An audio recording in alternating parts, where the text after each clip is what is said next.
On ACWN tonight, a racist video attacks the Southern Adventist University. Great spiritual deceptions are coming in 2018. 215 million Christians persecuted around the world. A cashless society is here. Leading German cardinal opens the door to church blessings of homosexual couples. And one man goes against the odds to bring the word to a small village in Kenya.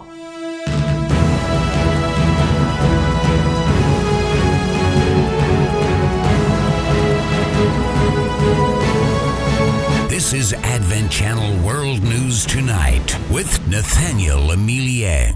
We begin tonight with terrifying news coming out of Southern Adventist University in the state of Tennessee. A racist video shared on the Snapchat social media platform has stirred controversy at the Adventist Learning Institution. The video, titled Happy and Word Day, was shared by an account called Southern Stories and portrays black students carrying flags from various nations at a Black Christian Union event on Saturday night of February 3rd. This latest development has prompted the response of the president of SAU Students Association, Philip Warfield, who responded to the controversial post via his Twitter account. Our lead correspondent Elijah Anatole filed this report. At 2:56 p.m. on February 4th, Warfield called for the SAU community to stop feeding this attention-seeking troll who obviously doesn't reflect who we are. We're not all like this at Southern. We're not all bigots. Don't let one person ruin the unification of 3,000 people. Don't let it destroy what we've built all year long. Warfield tweeted at 3:35 p.m. on February 5th, stating that it had been confirmed that the individual who posted this is a known troll on campus that uses his fake platform to stir up hate and controversy. He was expelled and banned from SAU some time ago, but sometimes appears since he lives near the area.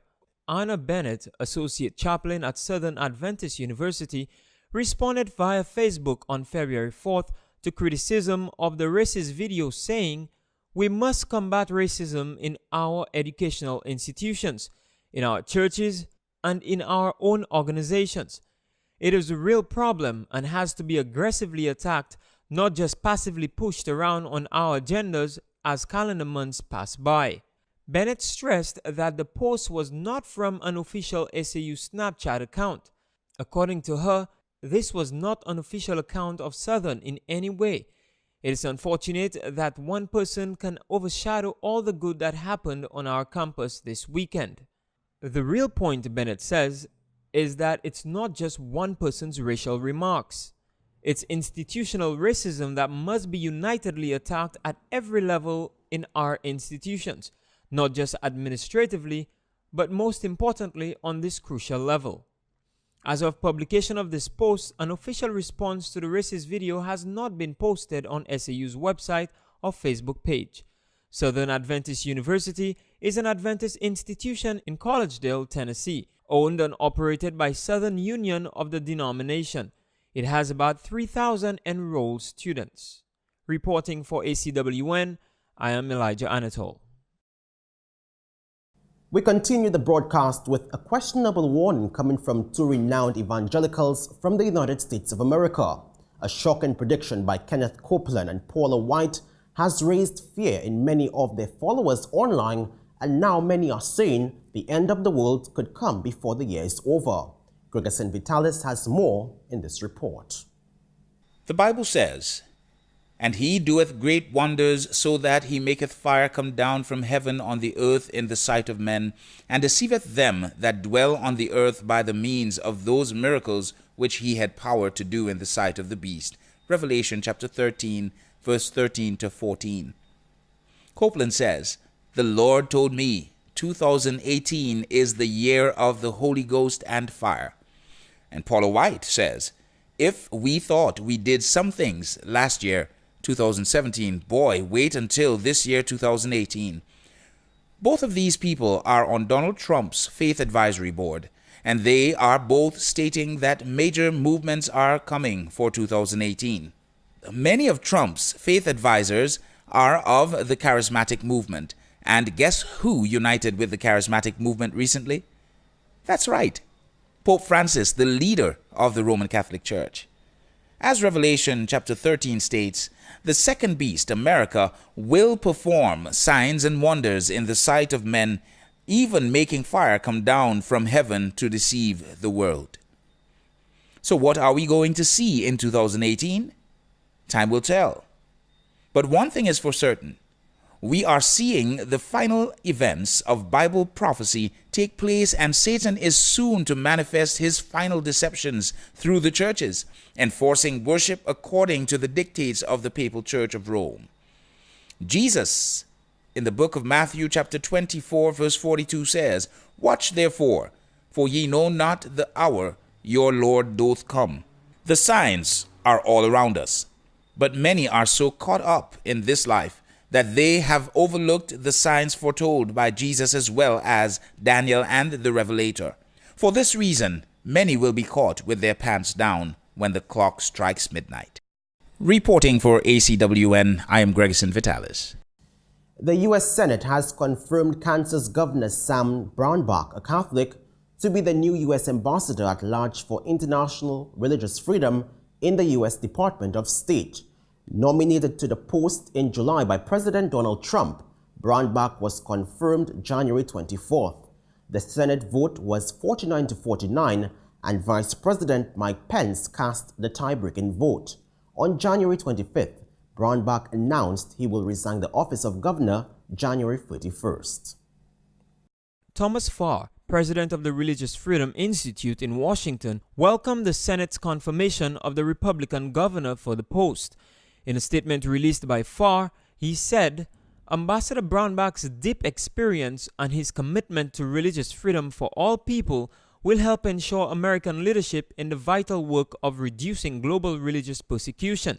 We believe he will make U.S. religious freedom policy an integral part of America's national security strategy."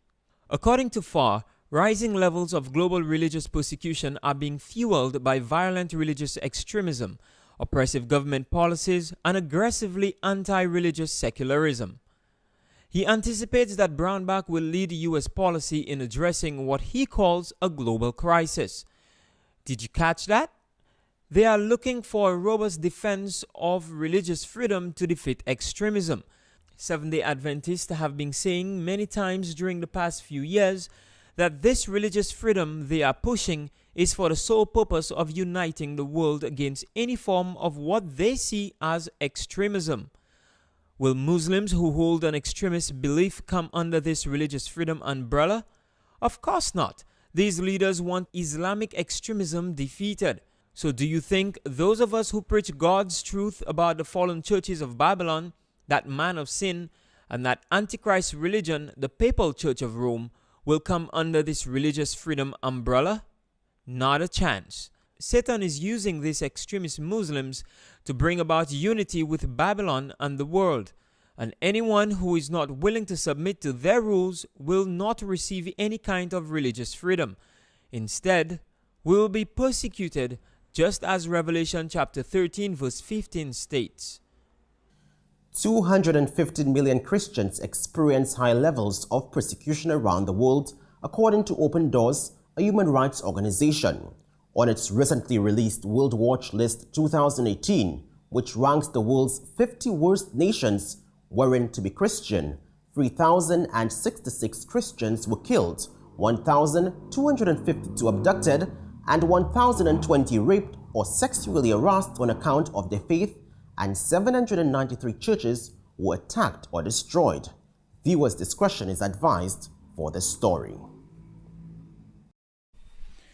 The Islamic world had the lion's share of this persecution. 38 of the 50 worst nations are Muslim majority. The report further cites Islamic oppression behind the extreme persecution that prevails in 8 of the 10 worst nations. In short, the overwhelming majority of persecution that these 215 million Christians experience around the world, especially the worst forms such as rape and murder, occurs at the hands of Muslims. But if the World Watch List ranks North Korea, non-Islamic communists, as the number one worst persecutor of Christians, why belabor the religious identity of Muslims? Surely North Korea's top spot suggests that Christians' persecution is not intrinsic to the Islamic world, but is rather a byproduct of repressive regimes and other socio-economic factors that proliferate throughout the Muslim world. There are some important distinctions that need to be made. While Christians are indeed experiencing a life of hell in North Korea, overthrowing Kim Jong-un's regime could not only lead to a quick halt to this persecution, but also to a rise of Christianity, as has happened recently in Russia. Under the Soviet Union, between 12 and 25 million Christians were killed for their faith, and approximately 153,000 churches were shut down. Since the fall of the Soviet Union in 1991, about 1,000 churches have been rebuilt every year, and according to the 2014 Pew Report, between 1991 and 2008, Russians identifying themselves as Orthodox Christians rose from 31% to 72%. That South Korea is so distinctively Christian reflects what could be in store and creating fear for its northern counterpart. In the Islamic world, the fall of dictatorial regimes rarely seem to alleviate the sufferings of Christians. On the contrary, when secular dictators fall, Saddam in Iraq, Gaddafi in Libya, and attempts against Assad in Syria, persecution of Christians seem to rise as a grassroots byproduct. Today, Iraq is the 8th worst nation in the world in which to be a Christian. Syria is 15th and Libya 7th. Under dictators, these countries are significantly safer for religious minorities. Sweden paves the way for cashless society, but first, your weather.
It is found in a microscope as you peer into the intricate veins of an autumn leaf.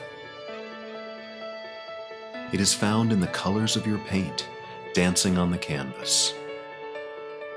It is found in books as you read about the world and its many stories. It is found in a hospital bed with your compassion as you help those in need.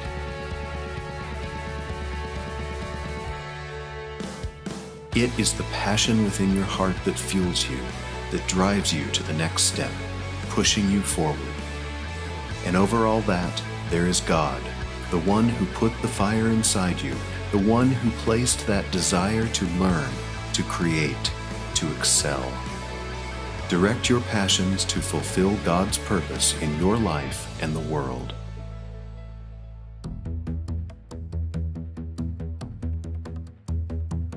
Did you know that 95% of all retail sales in Sweden are cashless? And did you know that the government of Denmark has a stated goal of eradicating cash by the year 2030? All over the world, we are seeing a relentless march towards a cashless society, and nowhere is this more true than in Northern Europe. In Sweden, hundreds of bank branches no longer accept or dispense cash, and thousands of ATM machines have been permanently removed. At this point, bills and coins only account for just 2% of the Swedish economy, and many stores no longer take cash at all. The notion of a truly cashless society was once considered to be science fiction, but now we are being told that it is inevitable. and authorities insist that it will enable them to thwart criminals, terrorists, drug runners, money launderers, and tax evaders. But what will we give up in the process? In Sweden, the transition to a cashless society is being enthusiastically embraced. Few places are tilting toward a cashless future as quickly as Sweden, which has become hooked on the convenience of paying by app and plastic. Giving money in church electronically seems so bizarre to so many, but it is starting to happen in the United States, and in Sweden, some churches collect most of their tithes and offerings that way. During a recent Sunday service, the church bank account number was projected onto a large screen. Worshippers pulled out cell phones and tithed through an app called Swish, a payment system set up by Sweden's biggest banks that is fast becoming a rival to cards. And of course, it isn't just Sweden that is rapidly transitioning to a cashless society. Over in Denmark, government officials have a goal to completely do away with paper money by the year 2030. I have around 95% they pay with cards. It's safer for us, so we don't need to use so much cash flow. Eventually, establishments may soon have the right to reject cash, a practice that is common in Sweden. Could you imagine a world where you couldn't use cash for anything? This is the direction things are going, especially in Europe. A new world in which all commercial transactions, from buying an iPad or cell phone or brand new vehicle, or purchasing a newspaper, paying household items, or just picking up dry cleaning, all of which will be paid for by electronically. A new world system that would only allow those who play by its rules, obey its laws, including the Sunday law, to benefit. If you fail to comply, all of your money would disappear by just a few strokes on a computer keyboard. That is certainly something to think about, isn't it? In a controversial new statement, progressive German Cardinal Reinhard Marx said he could envision blessing homosexual couples in the Catholic Church, but added that it would have to be up to the pastor on the ground rather than made into a universal rule. In an interview with the Bavarian State Broadcasting Radio Service, the Cardinal, who is the president of the German Bishops' Conference, as well as a member of Pope Francis's 9-man advisory board, said there were no general solutions to the question of blessing for same-sex couples. In reporting on the interview, the German edition of Vatican News acknowledged that the Cardinal had said that the blessing of homosexual couples is possible in individual cases. It's about pastoral care for individual cases, and that applies in other areas as well, which cannot be regulated where there is no set of rules, he said. A new video has just been released in which Pope Francis very clearly expresses his belief that all of the major religions are different paths to the same God. He says that while people from various global faiths may be seeking God or meeting God in different ways, that it is important to keep in mind that we are all children of God. According to Pope Francis, all major religions are paths to the same God. This is the most recent example that shows that the Pope has completely abandoned any notion that a relationship with God is available only through Jesus Christ. As he has done throughout his papacy, he continues to lay the groundwork for the coming one-world religion, and yet hardly anyone seems upset by this. European Catholics grapple with the Lord's Prayer translations, but first, your community notices for the week.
Welcome to This Week in Adventist History.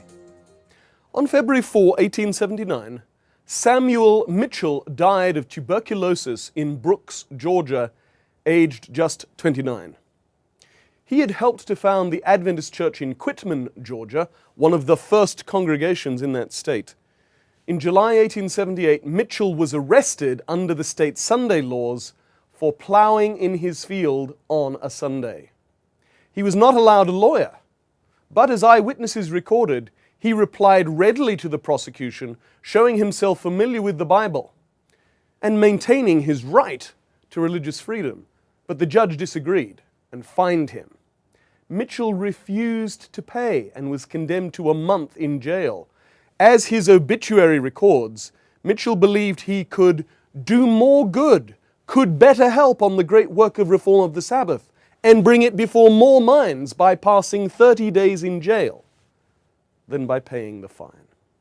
But sadly, Mitchell suffered bad treatment in the prison, which was also damp and unsanitary, and so he contracted tuberculosis, which killed him the following winter. Mitchell was a martyr for Sabbath keeping. On February 4, a year ago in 2017, George Akers died in Collegedale, Tennessee, at the age of 90. After graduating from Washington Missionary College in 1947, he served in pastoral ministry, obtained a PhD, and returned to his alma mater 23 years after graduation to serve as president of the college, by then called Columbia Union College. It is today's Washington Adventist University.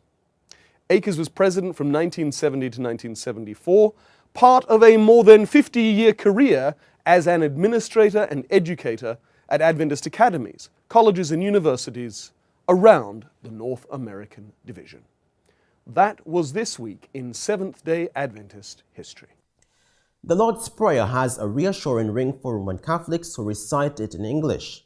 The Shakespearean style of its opening lines, "Our Father, who art in heaven, hallowed be thy name," suggests something ancient and unchanging. In other languages, however, translations of the prayer Jesus taught to his disciples are now the subject of lively debate. The French recently updated theirs, and the Italians will opt for their own new version later this year, while the Germans have just said a firm nen to any change. Pope Francis, who is in his native Spanish, praised a version that is slightly different again, encouraged proponents of a new translation in December when he praised the changes made in French. Welcome to the confusing world of Catholic translations, where linguistics, theology, ecumenism, and power politics clash despite the Church's claim to universalism. Virtual reality, which can easily allow churches to have global presence and foster diversity and inclusiveness, is far more enabling than live streaming, which numerous megachurches are currently using to conduct multi-site worship services. So, are we going to see a rise of VR churches in the near future as the technology becomes cheaper and more accessible? Attend a real church in virtual reality, says the website of a VR church established by Los Angeles, California-based pastor DJ Soto, and whose mission is to explore and communicate God through virtual reality, augmented reality, and next-generation technologies. Soto, the owner of Sonata 7 Studios LLC, which is a film production and virtual reality company, quit his job as a pastor at a branch of his local megachurch in Reading, Pennsylvania, a few years ago with a burden to reach out to people in unusual places.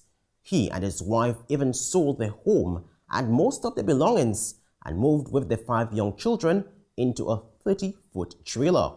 His journey soon took him to a virtual reality as the vehicle of his dream. However, as Pastor Soto spoke about his vision with pastors and church planters, he realized that Christian ministers are not quite ready to try out his new technology, he tells Wired.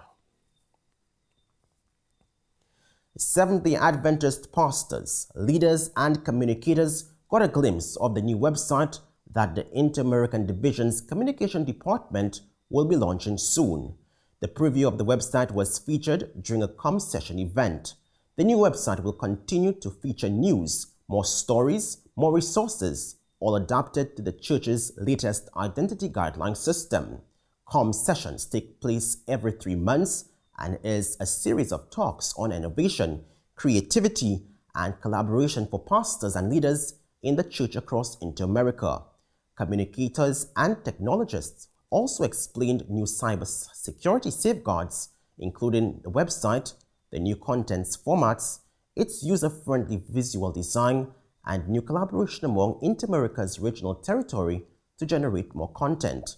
According to Abel Marquez, Communication Director of the Church in Inter-America, the website software developers will continue to make adjustments during the month ahead and plan for the launch of the new webpage in the early weeks of March.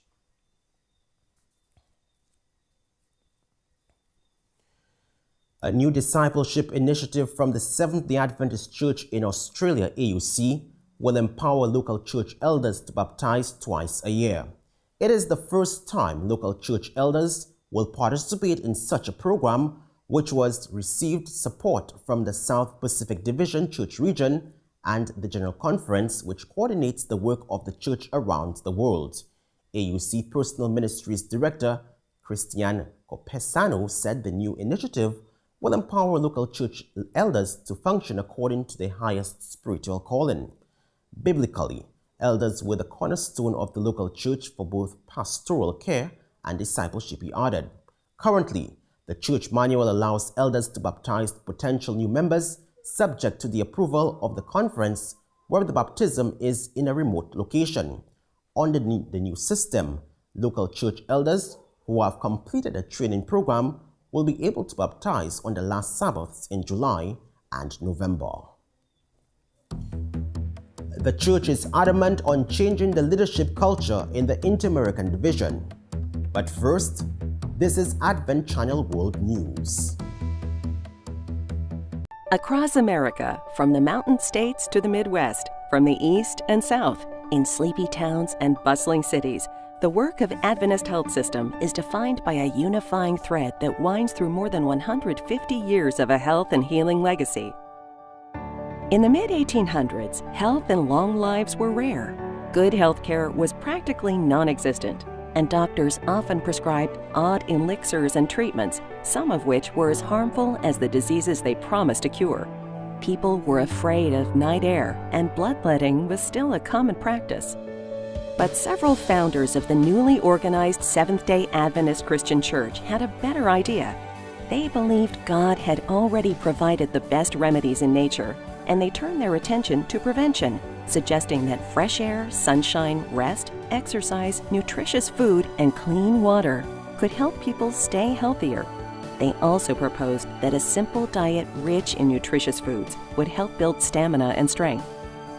Health reformers, led by James and Ellen White and other early Seventh-day Adventists, looked at the life of Jesus Christ and wanted to follow in his ways, caring for those who were hurting, physically, emotionally, and spiritually.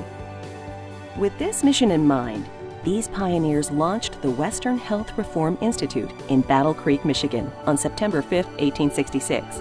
They had limited staff, an 8-room house, and just one patient. They also had more faith than medical know-how, but they were determined to follow the Creator's footsteps. Pooling their resources, the church members managed to put several students through medical school. One was 23-year-old John Harvey Kellogg, who became medical director of the Institute in 1876 and changed its name to the Battle Creek Sanitarium. Dr. Kellogg was an avid reader who traveled the world to increase his medical knowledge and improve the work of the sanitarium. He was also a prolific inventor, developing procedures, surgical techniques, and medical equipment, much of which influenced the medical care we know today. In an effort to provide an easy and nourishing option to the typical unhealthy breakfast of that time, Kellogg ground corn and formed it into ready-to-eat flakes. His brother, who worked with him, later started the cereal company that still carries the family name today. Dr. Kellogg's expertise and innovations were widely known, and in the late 1800s through the early 1900s, the Battle Creek Sanitarium drew patients from around the world. Some of the most famous of these were John D. Rockefeller of Standard Oil, department store founder J.C. Penney, inventor Thomas Edison, African American educator and author Booker T. Washington, and aviator Amelia Earhart. William Howard Taft, the 27th President of the United States, was the 100,000th patient of Dr. Kellogg in the Battle Creek Sanitarium. On a cold winter night in 1902, as Kellogg was out of town, the Battle Creek Sanitarium caught fire and burned to the ground. Undeterred by the disheartening news, Kellogg immediately boarded a train for Battle Creek. By the time he arrived, he had already sketched out plans for building a new and even grander sanitarium. This began an era of rapid development of like-minded institutions all over the country. Boulder Sanitarium in 1893, Hinsdale Sanitarium in 1905, and in that same year in Southern California, an abandoned hotel was purchased and Loma Linda Sanitarium was opened for care and medical education. Today, Loma Linda University Health ranks as one of the top-rated medical schools in the country. In 1908, Florida Sanitarium in Orlando was founded in faith by a small group of church members, including one person who mortgaged his own home for the down payment. Today, Adventist Health System employees, diverse in culture and backgrounds, find opportunities to provide highly advanced levels of care in a Christ-centered environment that encourages the health and healing of the whole person. Adventist Health System hospitals, outpatient centers, and nursing homes extend the healing ministry of Christ as far north as Wisconsin, as far west as Colorado, and as far south as Texas and Florida. Adventist Health System, reaching out, touching hearts, healing lives. Changing the leadership culture throughout the Seventh-day Adventist Church in the Inter-American Division ID territory is what top church administrators have been aggressively seeking to do, with ongoing training geared toward its regional and local church administrators and department heads at every level of the church organization. Hundreds of committee and board members across unions, conferences, and missions, educational and health institutions in Inter-America were summoned to an online training program themed Transform to Lead a Healthy Organization. According to the ID Church Region President, Pastor Israel Lieto, the church is not led by one person, but it is led by a committee. The 6-hour event sought to equip members of governing boards and committees to fulfill their responsibilities, said ID Assistant to the President, Balvin Brigham, who is in charge of leadership development for the church in Inter-America. The training is part of the ID's ongoing segment Leadership Development SLED Conference series, which featured presentation on appeal processes and ad hoc committees, membership agendas and communicating actions, accountability of members, understanding financial audited statements, and more. The Seventh-day Adventist Church in Nicaragua recently inaugurated a brand new facility for its Adventist hospital in Esteli, Nicaragua. The inauguration ceremony drew city officials and community church leaders. This is a very important entrepreneurship lesson because the church has worked hard in Latin America with these initiatives. Ministry of Health Director Dr. Victor Manuel Martinez applauded the church for its focus on healthcare and its commitment to the community. Inter-American Division President Pastor Israel Lieto congratulated the efforts of the medical staff and everyone involved in the project to continue trusting in God as they continue providing health care.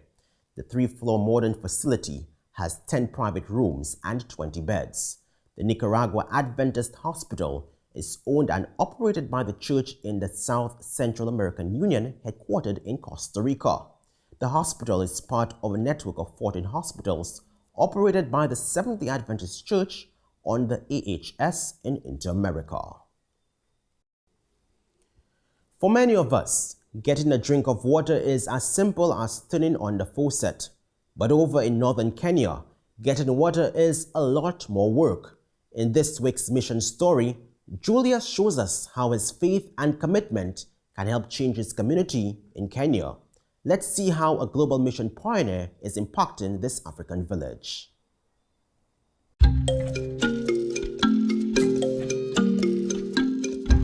For many of us, getting a drink of water is as simple as turning on the faucet. But here in northern Kenya, getting water is a lot more work. For most of the year, rain is nothing more than a distant memory. In the dry months, stream beds dry up and finding water becomes a challenge. Digging under the sand like this is the only way to get a simple drink around here.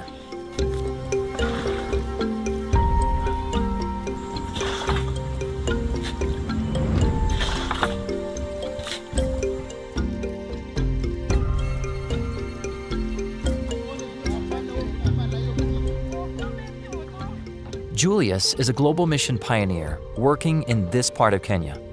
He came here to share the gospel message with this remote group.